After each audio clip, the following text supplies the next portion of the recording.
তো গাইস, প্রথমে ভিডিওটি দেখি, তারপর পাবলিকের করা ফানি কমেন্ট গুলো পড়ি। বিয়ে হয়েছে বলে কি ওর প্রতি ভালোবাসা মরে গেছে এমন তো নয়। হ্যাঁ, ও বিয়ে করেছে, ওর হয়তো যেটা ভালো লেগেছে ও সেটাই করেছে, কিন্তু আমার যে ভালোবাসাটা সেটা তো এখনো রয়ে গেছে। ভালোবাসলে কি সেটা কখনো ভোলা যায়? বলেন কি? तो चलिए शुरू करते हैं। হ্যাঁ, তুমি এই খুশিতে লিঙ্ক ভাইরাল করে ফেলো।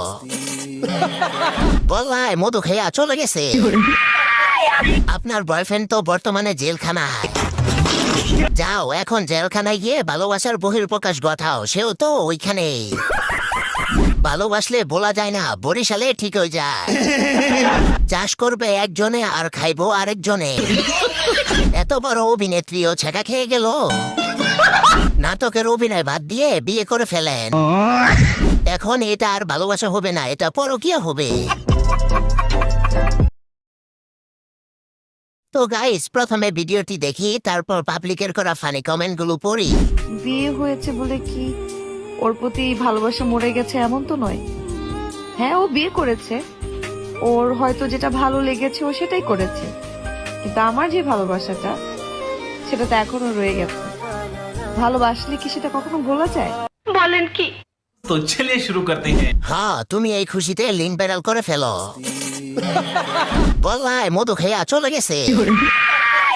আপনার বয়ফ্রেন্ড তো বর্তমানে জেলখানায়। যাও এখন জেলখানায় গিয়ে ভালোবাসার বহিঃপ্রকাশ ঘটাও, সেও তো ওইখানে। ভালোবাসলে বলা যায় না, বরিশালে ঠিক হয়ে যায়। চাষ করবে একজনে আর খাইবো আরেকজনে। এত বড় অভিনেত্রীও ছেঁকা খেয়ে গেল। নাটকের অভিনয় বাদ দিয়ে বিয়ে করে ফেলেন। এখন এটা আর ভালোবাসা হবে না, এটা পরকীয়া হবে। তো গাইস, প্রথমে ভিডিওটি দেখি, তারপর পাবলিকের করা ফানি কমেন্ট গুলো পড়ি। বিয়ে হয়েছে বলে কি ওর প্রতি ভালোবাসা মরে গেছে এমন তো নয়। হ্যাঁ, ও বিয়ে করেছে, ওর হয়তো যেটা ভালো লেগেছে ও সেটাই করেছে, কিন্তু আমার যে ভালোবাসাটা সেটা তো এখনো রয়ে গেছে। ভালোবাসলে কি সেটা কখনো ভোলা যায়? বলেন কি?